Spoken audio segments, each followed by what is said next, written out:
Welcome, everyone. If you're watching this live, we'll get started in just a minute.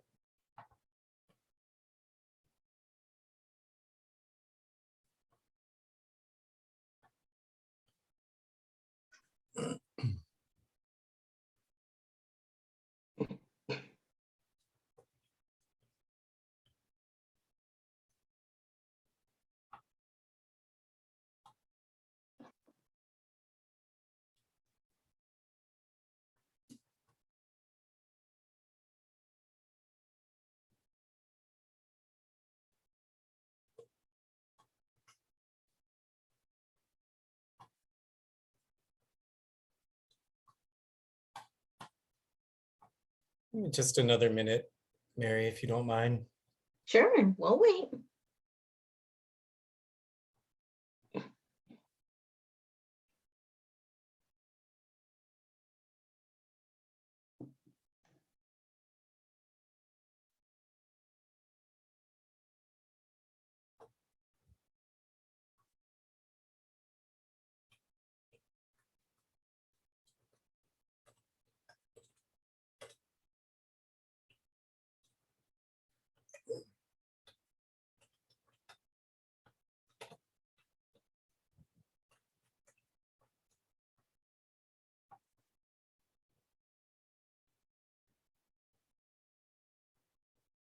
All right, I just did a little bit of an update on the Facebook Live post to describe what the workshop is a little better.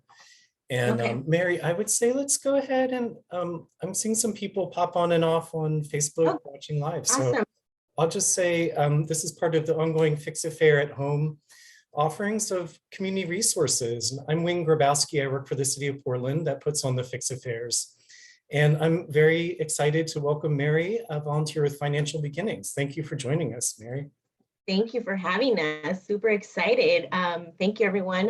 Hopefully we'll have more people to join, and it is being recorded. So you can definitely take a look at it whenever you have time. But today we're going to talk about goals and tools, how to set your financial future. So we're going to talk about budgeting and all that good stuff, especially after the holidays. And sometimes we're like, oh, I think we overspend. How can I go back and look at my budget? So let's get started here. So first of all, let me ask a question. So what would you do if you win the lottery, right? Many of us, even like myself, I don't really play. I don't know how to play, but sometimes I would think, what would I do if I would win the lottery? Well, pay off bills, right? Be debt free, buy a new car, buy a new house. And we think about what could happen if we were to have all this money available, right? And we all wish that would come true. Well, dreams do come true, and technically you don't need to win the lottery to make those dreams come true. They're called goals. Setting up goals in your life can help you achieve those dreams.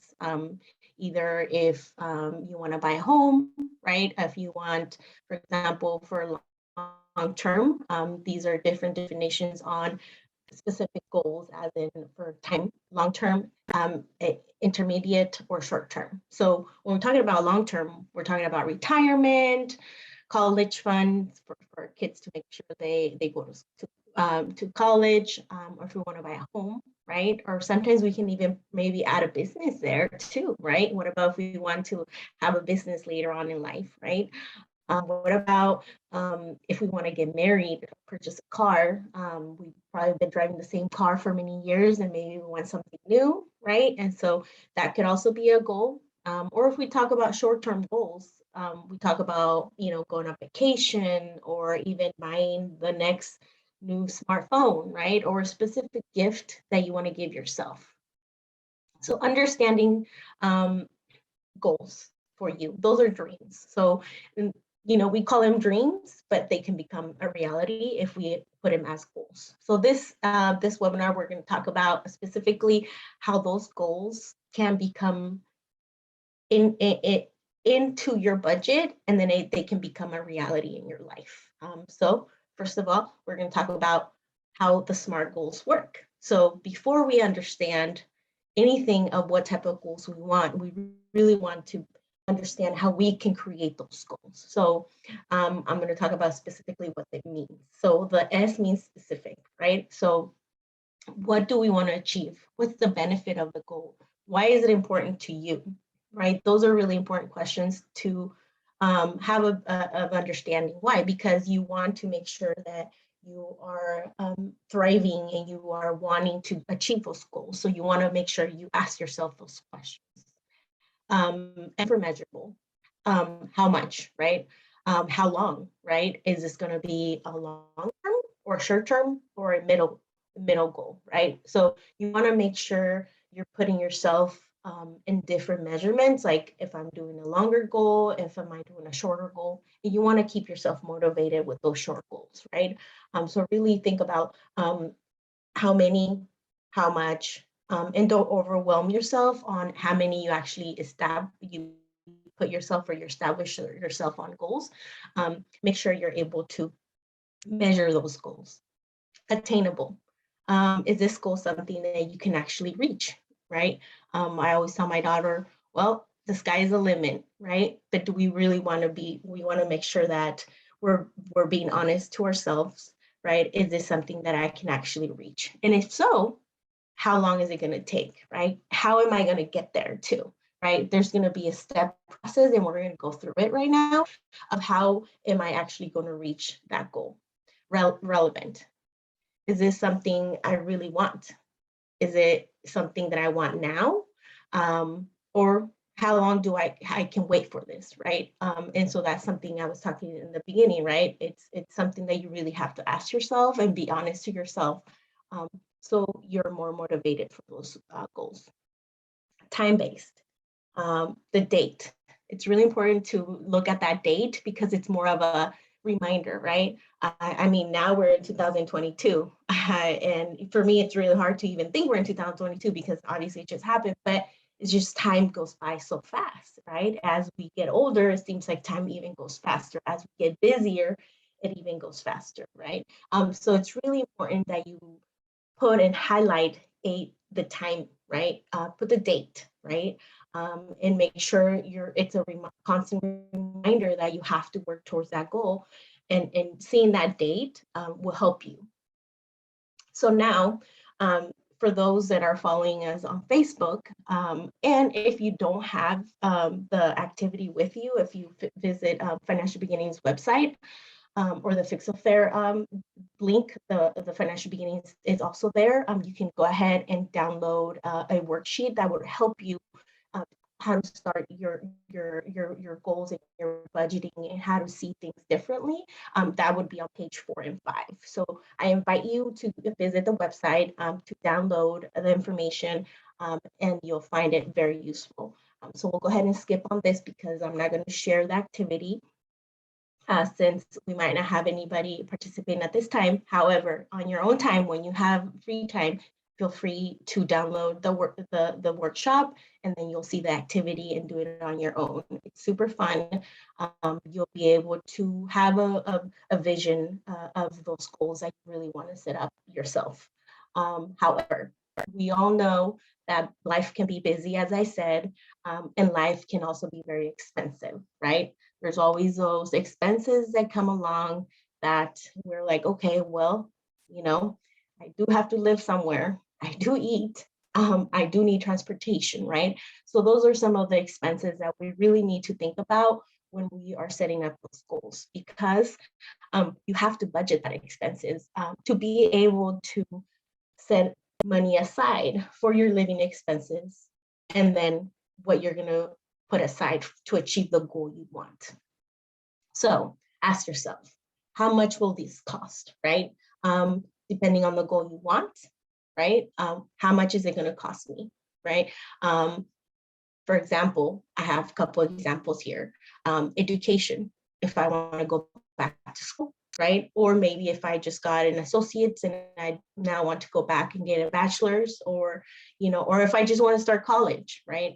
How much is that going to take? How much is that? Remember, time, money, and it's a commitment. So you have to also have the date. And that's part of the budgeting. It's the set of your goal, right? And that takes time, yes, but also effort and organization. And that's what we're going to talk a little bit more in the next slide, is how you can organize your budget. How are you able to really create that budget that you want? Many of us don't even know where to start. You're like, Mary, where do I start? How do I even start to budget? Have we ever started budgeting? Well, sometimes we are budgeting, we don't think we are. Maybe you're looking at your account online, you're like, okay, well, I paid rent, I paid my car, now what's next? So technically that's a creation of budgeting in your mind. Maybe you're not writing it down, or maybe you're not using some type of app where it automatically is doing it for you, but you're technically doing that. So it's keeping that going, but however, how are you going to be more determined of how you're creating that budget? So understanding how much you're going to borrow, right? Or if you're a student, if you're approved for a specific loan amount, do I need all that loan? And that's going back to what we talked about. How much is it going to cost me, right? How much is that bachelor's going to cost me, or that master's, or going back to, to get to my associates, how much is that going to cost me? Or if I'm going to get married next year, or if I'm maybe thinking of having a child, right? Anything that it's part of your goal, you have to remember, how is that going to impact my income? To be able to have an understanding of how that budget is going to work for your life, right? And so that's when you're going to know how much you're going to need to borrow. Now, understanding more about the how much, determining how much you need, you also have to understand how it works with calculation-wise, right? So for example, we're going to talk about the basics, right? We're going to divide it in 3. So we're going to talk about how much you earn, income. So income, for example, earnings means, what you're earning from, if you're working part-time, anything that is coming in for you, right? If you're a student, you're just having a part-time babysitting, dog sitting, whatever it is that you're getting money back, right? That's income. Portfolio means anything that is coming as in stocks, anything if you sell bonds, for example, or gifted, right? If your family tends to give you money for the holidays, tends to give you money for your birthday, scholarships, that is also part of your income. That counts as income. And then we're going to divide it with fixed and variable, and I'm going to talk a little bit more next of what it depends on fixed and variable and what I mean by that. Those are expenses. Divided on expenses, and then it's going to be your income, and then minus your expenses, that's going to be your net income. So that's actually going to be how much you actually have in your account, or how much is in your budget, right? Or your loss, and that's also something that I'm going to talk about, right? I'm going to talk about, is it in a green positive number, or is it in a red negative number? And then I'm going to talk about how we can achieve the goal of maybe eliminating some expenses where maybe if you're not really in the number you want it to be within your green number, meaning that you're in good standing, how can we eliminate for it to be more in the higher where you want it to be, right?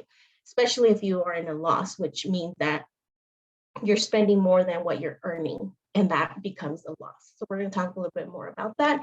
But like I said, what's income? Gifted, anything that comes in, as in gifts from family members, grants, portfolio, bonds, stocks, anything that you sell. Earned, if you worked. So your employer, that's income. Expenses. Now to talk about a little bit more in understanding expenses, you do have to understand there's 2 types of expenses, the fixed expense or the variable expense. The fixed expense are items that we know that happens every month, right? We know we have to pay rent, we have to pay our mortgage.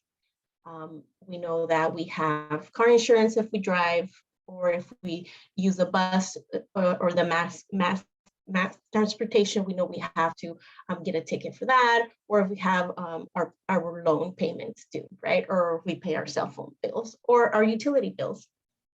That's something that comes out every month that you know that you're going to expect, right? You're going to expect every month it's going to come out of your account. So those are fixed expenses. Variable expenses are food, clothes, gas, taxes, and entertainment. Why? Because sometimes the food we might shop at one store, 1 month, and then the next month we might shop at a different store, right? Clothing, we might, maybe the weather's changing, it snowed, we weren't, it snowed kind of early this past year, and a lot of us had to go buy new jackets, right? Or new snow boots, right? And so those are variable expenses that change month to month depending the situation of your life, right? Or gas, right? Taxes. Our taxes can be different every year. Entertainment, more of what you like to do as your hobbies. If you like to go to the movies, if you like to go to concerts, things like that. So those are variable expenses. So understanding really what comes in your account, what you know that you need to pay every month versus what you have control over, right? And this is really important because that's where we're going to talk about how we can budget at the end, more of what we can cut a little bit more back on our budgeting. So keep this in mind, fixed and variable. Now, let's talk a little bit more about what we'd rather do, right? Would we rather be a poor college student now or when we retire, right? A lot of times we hear that our parents tell us, save your money, get a good education, get a good job, save for retirement. Because now we can, right? What happens when we get to that age where we are, everything is so limited for us because we're a certain age that we can't really do much, right? So you really have to, kind of think about that. Think about if that's something that, it's important to you. Do you want to kind of put yourself in that situation now where you're limiting yourself so then later on in life, you can be comfortable, right? And so that's something that you would have to think about as well as when you're thinking about your goals, because it all has to do with your goals. Why? Because we're talking about time. We're talking about the long-term goals. Remember, that was part of the plan. It's the long-term goals versus the middle goals or the short-term goals. Needs versus wants. Now, this is one of my favorite ones. Why? Because we tend to think that we need more than we really need. For example, one of the examples that I always use, especially with my daughter, she's a teenager, it's I need a new phone. Why? Because Apple just brought the new phone out. So she thinks she needs a new phone. However, her phone works just fine. But just because there's a new phone in the market, now she needs it. Do we really need a new phone, or is it more of a want, right? Sometimes we tend, maybe our phone is just giving up on us. It's not working. And we're like, well, I really need a new phone because my phone is not working, right? And then you go and see what your options are with phones. And you're like, wow, this is a beautiful phone. Just came out, brand new, amazing phone. However, it's not part of your budget and it's not part of your goal plan, especially not part of your short goal plan. However, it's a want or it's a need, right? It's a need because your phone that you have right now, it's not working, but it's a want because you want the beautiful one that just came out that is 3 times more expensive than another one that you can probably afford, right? And so those are the little things that you kind of really have to be honest about yourself. It's like, if I really want something, can I put it on my goal? Yes, definitely. Those are the short-term goals. How are you saving in your budget to be able to achieve that goal? So really understanding what your needs versus your wants are, and being honest with yourself, right? And like I said, a lot of times we have more wants, right? Even though if we think we don't, we do have more wants. However, it's having those wants and putting them into your goals. If I want a new TV, yes, the TV that I have right now works just fine. However, I really want a bigger TV, right? So that's part of my goal. Okay, so how am I going to save this year? So then in 6 to 12 months, I can purchase my new TV. So that's part of your goal, and that's perfectly fine. You want to make sure you motivate yourself in those goals. So when you buy that TV, you're not in debt. And we're going to talk about that in a little bit. Okay, how to start budgeting. So we talked about income, expenses, and net income or loss, right?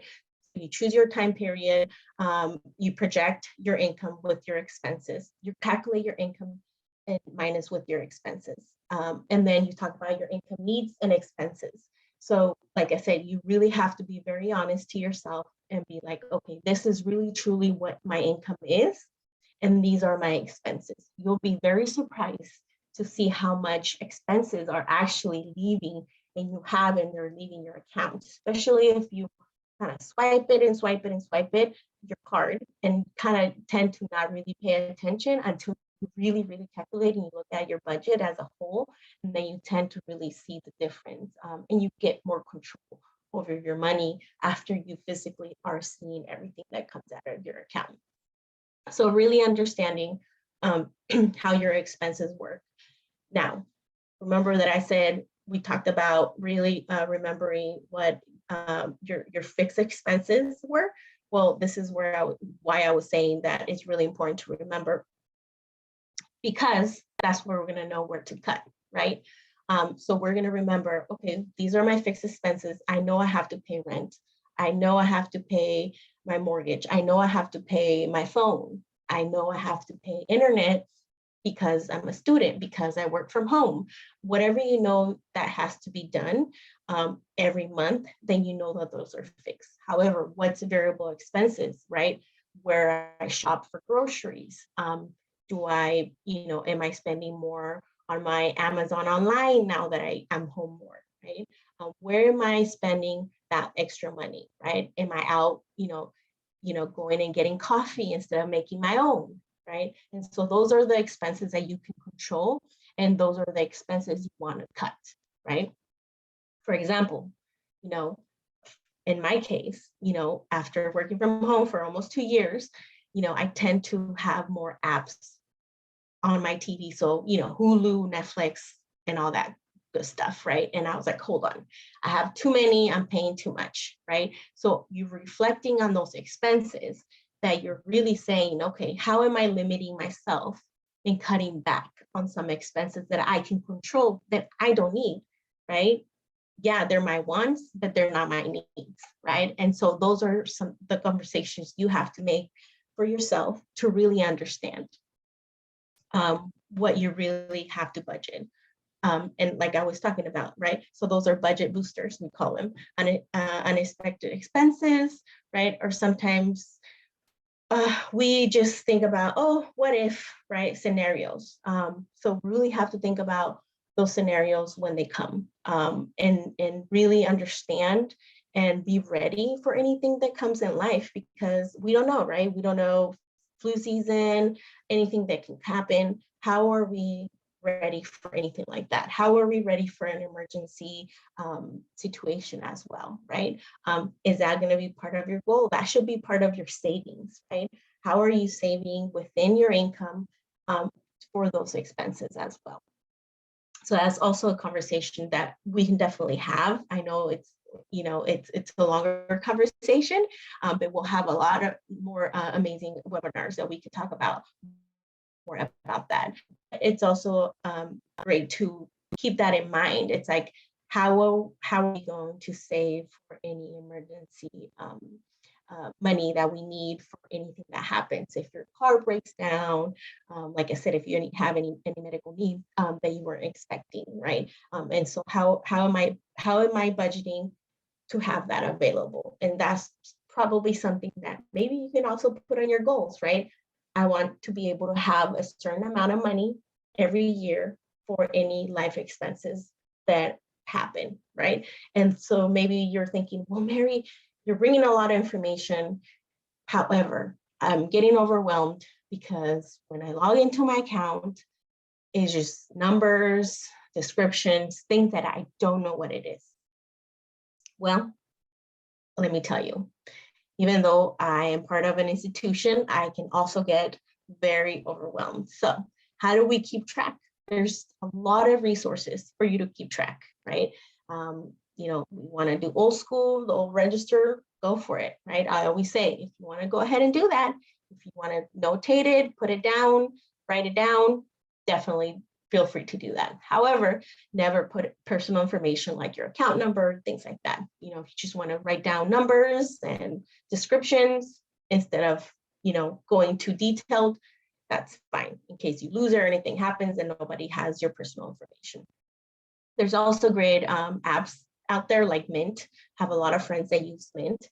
And they say wonderful things about it. I personally have not used it, but I've heard really good things about it. If you want to just do an Excel, a lot of people love to do Excels and do kind of a yearly Excel of their expenses. Or you can also reach out to your institution. They tend to have really cool tools to help you do your budget. That always helps a lot, and I'm going to talk about that next. But I always tell everybody, you want to make sure that you check in with your institution before you download any type of app that tends to say, yeah, we'll help you manage your money, help you budget or anything like that, because you want to make sure you're not attaching your personal information, your account, especially your account, with an app that it's not reliable. So you always want to make sure that you check in with your institution before you download something, just to make sure that it's safe. So talk about, like I said, talking about tools right now. Those are some of the tools that you can use. We all kind of do our own thing, so it's whatever works best for you. And maybe you try one specific tool and that tool was not the best. Then you go on and you try something else. You'll find what works best for you. Now, let's talk about a little bit more of the institution part of things, right? It's really important that you keep your money within an institution, right? Because you want to make sure that you're successful with your goals. You want to make sure that you're successful with your budget to be able to achieve those goals. So therefore, you do need an institution that has your back, an institution that is able to provide you the resources that you need to be successful. Now, let's talk a little bit about banks versus credit unions. Many times we think about, well, it's just financial institution, they're all the same. Well, yes and no. They're a little different, right? Banks are for profit. Credit unions are not for profit. Banks are operated by shareholders, and credit unions are operated by their members, serving their members. They're members owned. Banks pay taxes. Credit unions have lower rates. Usually banks have a lot more institutions within the whole United States. The credit unions tend to have smaller institutions. However, they also have share branching, which they tend to, if you go to other credit unions, you'll be able to deposit money by using your credit union, even if it's a different credit union. And so they both have the same services, as in loans, accounts, items like that you need. The question is, what institution is best for you, right? We all have different needs. Our goals are different. So you really have to ask yourself, what type of benefits does that institution offer for you? Maybe you already have an institution right now and you are happy with them. Perfect. That's great. Maybe you have more than one, right? So then you're going to be like, well, what institution offers better tools for my budgeting? If that's something that you want to prioritize right now, is that something that you really want to focus right now? What can I do? Which institution works best for me right now? Also looking into their fees and policies. What type of offers do they have? Really understanding what is important to you. Is it location? Is it their online services? What is important to you? So really comparing everything that is important to you and finding that institution that works best for you. That's what matters, right? An institution that is going to help you achieve your personal goals. Other account services to talk about, obviously online banking, which is one of my favorites. Understanding, the whole online banking. I'm going to talk a little bit more about that in a little bit. Overdraft protection, that's a big plus, especially if budgeting is new for you. If you're like Mary, you know what? I tend to have a really bad habit of not checking my account online before I swipe my card. I definitely recommend you to have an overdraft protection because it's going to save you a lot of fees, many fees. Certificates of deposits known as CDs. You know, if you have money saved, you're like, Mary, I'm good. I have money saved. This money I want to put it aside. I recommend you to do a certificate because you want to go ahead and earn some dividends, right? You want to be able to have that institution pay you some money for having money there, right? You don't want to just having it sit in your savings without earning any interest. So make sure you know about services where you're able to take advantage a little bit about how my money can work for me, not the way around, right? It's not always about us paying interest. It's also about how we can retain some interest back to us. So talk to your institution and see what they have to offer. Obviously, there's safe deposit boxes, and there's mobile banking, also one of my favorites. You're able to deposit your check, via your phone, and you're also are able to manage your account. You're able to put alerts in your account. You're able to say, if I tend to spend more than this amount, please, I want a text or I want an email from my institution. They'll go ahead and send you an email. And then as a reminder, you're like, oh my goodness, why did I spend that? I should go back to my budget and reflect on my spending, right? And so that's kind of a reminder of your goals, a reminder of how am I setting myself to be successful on my goals. Managing your account responsibly. That's a big plus because you want to make sure you are not giving your money away. You're not giving your money away and spending on those overdraft fees. Really important. That's the key to be able to be successful in your budget. That is just money that could have been spent on something on a need, right? Something that you needed or saved aside for your goal.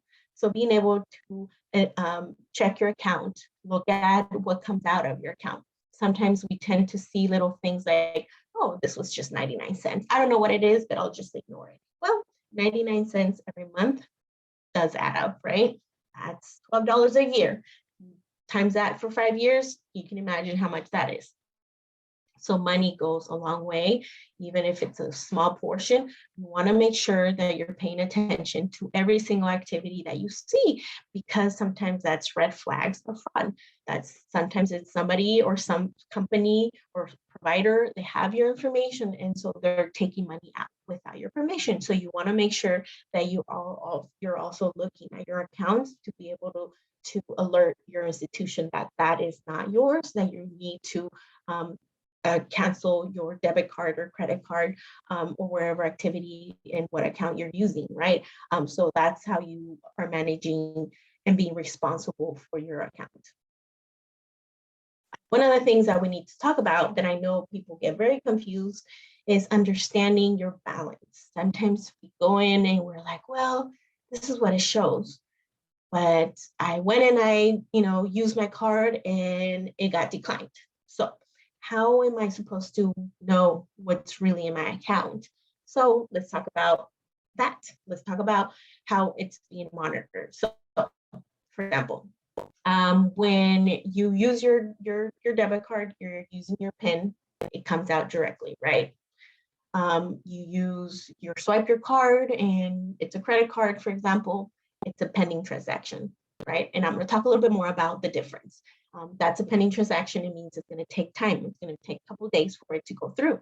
Or sometimes when you put gas, right? Even if you use a debit card, you swipe your card, you're not putting a PIN number, it's going to take time for that transaction to go through because it's a process, it's processing, right? Vice versa. For example, when you make a deposit, if you're going to do a deposit with your phone, it might take some time. It all depends on your institution. Do they take deposits, every hour? Are they checking deposits that come in, 3 times a day, twice a day? That's conversations that you need to have with your institution because you're going to have some deposits that are going to be pending, right? So you want to make sure if you're depositing a check via your mobile phone or you see it pending as it's going to be deposited, but it's still not available, you want to make sure you are understanding when it's available before you go out and you use your card, right? Because that's where we're seeing some fees come through, right? They're using their card thinking that the money is there and the money's pending, meaning, yeah, it's coming and they're just letting you know. So you know that this is coming, but it's still not there because it's a process. It takes time, right? And so therefore, how we avoid fees, right? So tracking your spending, like I said, understanding what's in your account, what's actually available, what's still pending, right? And also big one on the first, saving on ATM fees. That's a really, really big one. Know where you can withdraw money, right? If you need cash, if you can't use your card and you need, you need cash, can I just go in the store and, I don't know, buy a water and then take some cash out, right? Versus the ATM and then pay $4 there. And then my institution is charging me another $4. That's $8, right? And so having a better understanding of the fees that your institution is going to charge you if you use another ATM that is not theirs, ask those questions. Those are good questions to ask. Set up direct deposit. That's another big one. If you get paid and you are like, okay, I have to go to the branch and I have to deposit, but then I have to go back to school, or I have a second job, or I have to pick up my children, or I'm just busy, I can't make it. And then I know my insurance is going to come out and I don't have money there. So, having direct deposit is going to take that weight, that worry out from you. Like, you're not going to worry about it. And you're just going to, go on your day and be like, well, my insurance is going to get paid tomorrow because I have direct deposit. If you get a fee, for example, I got one, I moved and I forgot to change my address.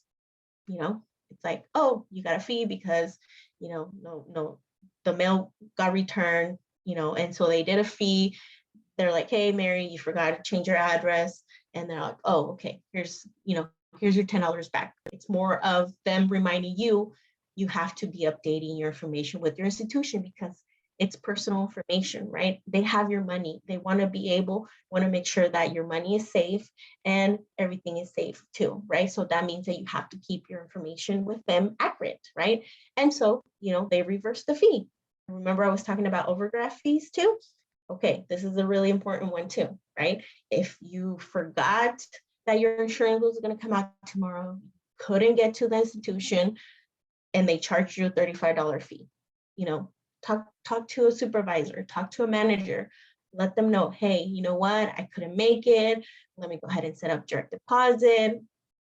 Let me set up an overdraft fee. And let me go ahead and manage my account better, right? How can I talk to a financial institution? How can I talk to a member service representative regarding how can I manage my money better by using, their tools that they offer, right? And so those are conversations that you want to have with your institution, especially if you had a fee in your account.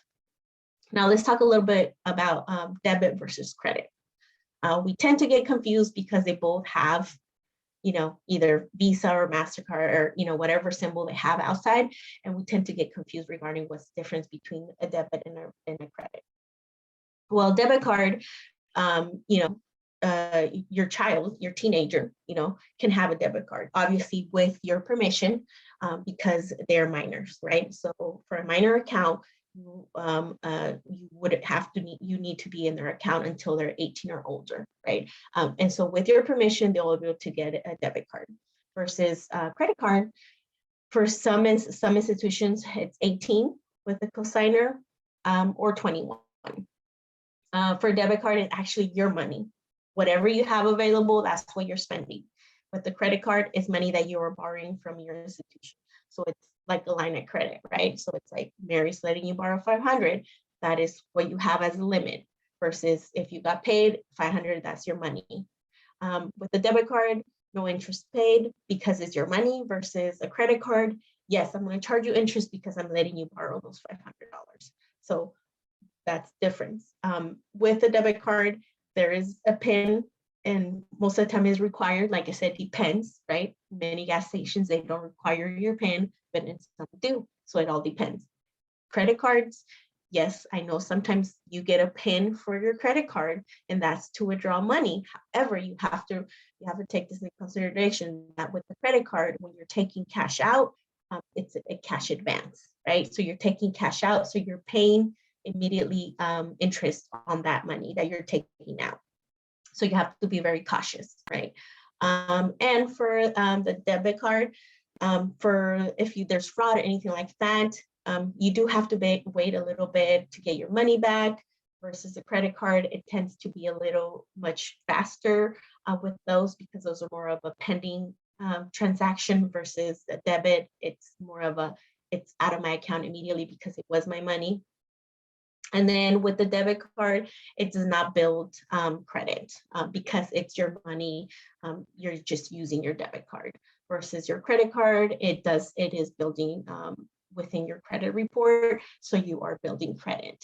And so that's the difference between a debit versus the credit.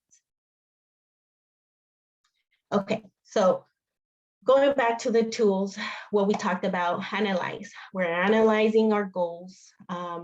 We're looking for those that want to go back and look at the activity. Like I said, you are going to look at the inventory sheet. You're going to learn about bank accounts. You're going to analyze your spending analyze, and you're also going to plan, right? Now we're going to plan our budget. We're going to develop a monthly budget, our monthly payment. We're going to develop our goals, right?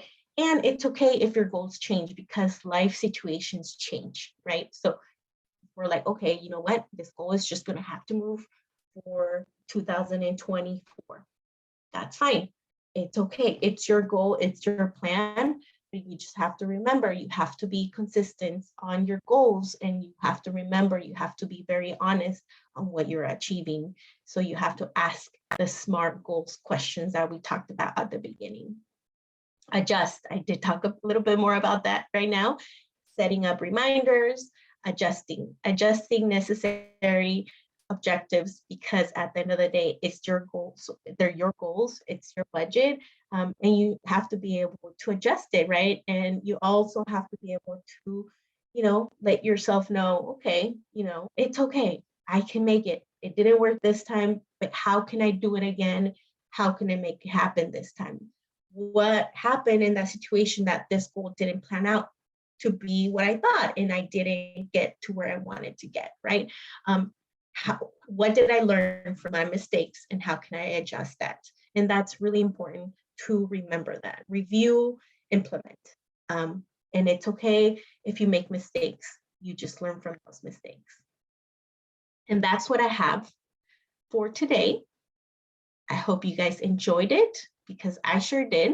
Like I said, if you want to go ahead and share it with family or friends, we might do another one. And please check the website, Fix-A-Fair website, for more future webinars. Thank you. Mary, thank you so much. I really appreciate that. If folks in the session, either in Zoom workshop or watching live on Facebook, have questions, go ahead and put it in the chat or the comments and we can respond to it.